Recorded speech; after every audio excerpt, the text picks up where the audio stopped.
လူတစ်ယောက်ရဲ့ဘဝကိုလုံးဝကိုပြောင်းလဲပေးနိုင်တဲ့အရာတစ်ခုရှိပါတယ်။အဲ့ဒါကပိတ်ဆံလည်းမဟုတ်ဘူး၊ကံကောင်းခြင်းလည်းမဟုတ်ပါဘူး။ဒါဆိုအဲ့ဒါဘာဖြစ်မလဲ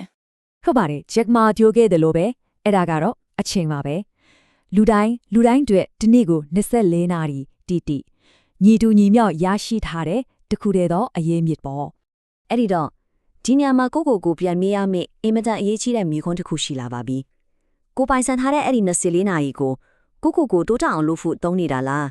ဒါမှမဟုတ်တခြားတယောက်ကိုပိုချမ်းသာလာအောင်လုပ်ပေးဖို့အချိန်ကုန်ခံနေမိတာလား ဒီမေခွန်းရဲ့အဖြေကိုရှာဖို့ဆိုရင်လေအချင်းရဲ့တကယ်ကြံဖို့ကိုအရင်ဆုံးနားလည်ဖို့လိုအပ်ပါတယ်။တကယ်တော့အချင်းဆိုတာပိတ်ဆန်ချက်ကြောင့်အများကြီးပိုတန်ဖို့ရှိတဲ့အဆုံးစွန်သောငွေကြေးတစ်မျိုးပါပဲ ကဲပိတ်ဆန်ကိုပဲစဉ်းစားကြည့်လိုက်ပါပျောက်သွားရင်ဆုံးရှုံးသွားရင်တောင်ပြန်ရှာလို့ရသေးတယ်ဒါပေမဲ့အချိန်ကတော့အဲ့လိုမဟုတ်ဘူးတလန်းသွားခရီးလိုပဲကုံဆုံးသွားတဲ့စစ်ကန်တိုင်းကထာဝရအတွက်ပျောက်ခွဲသွားပြီလုံးဝပြန်အန်းငွေမရှိတဲ့အရာမျိုးပေါ့ ချက်မာကတော့ဒါကိုပြက်ပြက်သားသားပဲသတိပေးထားတယ်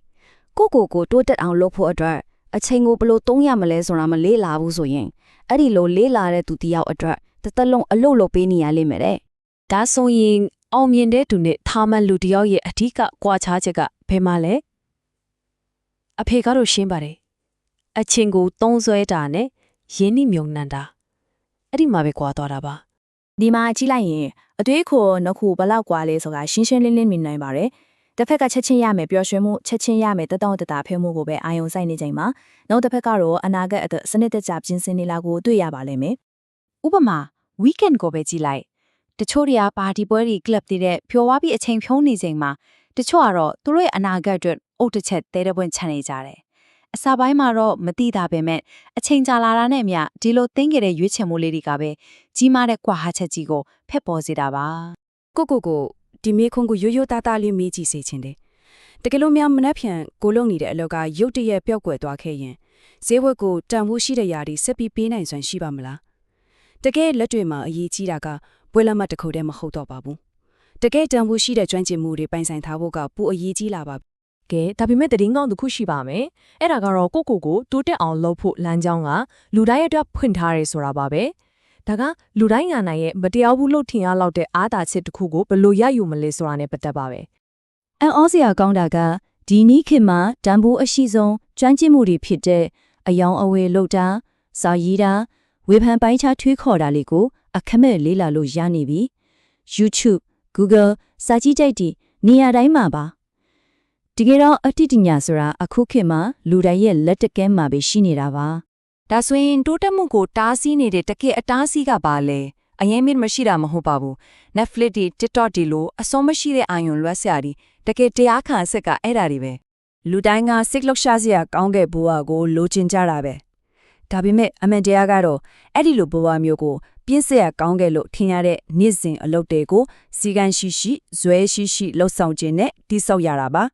ကြီးမားတဲ့ပြောင်းလဲမှုဆိုတာတင်းငယ်တဲ့ခြေလမ်းတွေကနေစတာပါဥပမာတနေ့ကိုစာစင်မျက်နှာပဲဖတ်ကြည့်ပါ ဒါမှမဟုတ်တနည်းကို$10လောက်ပဲစုကြည့်ပါ အဓိကအကြဆုံးအချက်ကတော့ဒါပါပဲနေတိုင်းဇွဲမလျှော့ပဲဆက်လုပ်သွားဖို့ပဲဒီလိုတသမတီးလုံနိုင်ခြင်းကပဲရာအလုံးကိုပြောင်းလဲဖြစ်မှာပါ ဒီလိုနေ့စဉ်ကြောစားအားထုတ်မှုတွေကနောက်ဆုံးမှပေကိုဥတည်နေတယ်လေအဖြေကတော့လှပတဲ့မနှက်ဖြန်စီကိုပါပဲဒါဟာစီကန်းရှိချင်းရဲ့အစုံဆုံးသောဆုလက်ဖြစ်ပါတယ် ခဏလေးရက်ပြီးစဉ်းစားကြည့်အောင်နောက်မာနီကကိုယ့်ရဲ့ပုံရိပ်ကအခုလက်ရှိကိုပြန်ကြည့်နေတယ်ဆိုရင်သူတို့ဘာကိုမြင်နေရမလဲ တိုးတက်မှုခီးရဲကတော့မလွယ်ကူပါဘူးဒီနေ့ကခက်ခဲမယ်မနေ့ဖြန်ကပိုးတော်ခက်ခဲအောင်မယ်ဒါပေမဲ့အဲ့ဒီအခက်ခဲတွေကိုကြော်လွှားနိုင်ခဲ့ရင်တော့တန်ဘက်ခါမှာလပ်ပါတဲ့ဘဝကစောင့်ကြိုနေမှာအသေးချပါပဲဒါမဲ့ကြောက်စရာကောင်းတဲ့အမှန်တရားတစ်ခုကတော့လူအများစုဟာအဲ့ဒီမနှက်ဖြန်ဆိုတဲ့အခက်ခဲဆုံးအဆင့်မှာပဲလက်မြောက်အရှုံးပေးသွားကြတာပါပဲဂျက်မှာပြောခဲ့တဲ့စကားလေးနဲ့ပဲအဆုံးသတ်ချင်ပါတယ်ဒီနေ့ကခက်ခဲတယ်မနှက်ဖြန်ကပိုခက်ခဲတယ်ဒါမဲ့တန်ဘက်ခါကတော့လာပါတယ်အဲ့ဒီလာပါတဲ့တန်ဘက်ခါကိုပိုင်ဆိုင်နိုင်ဖို့အတွက်ကိုယ့်ရဲ့အချိန်လေးကိုပညာရှိအသုံးချတတ်ဖို့ပဲလိုပါတယ်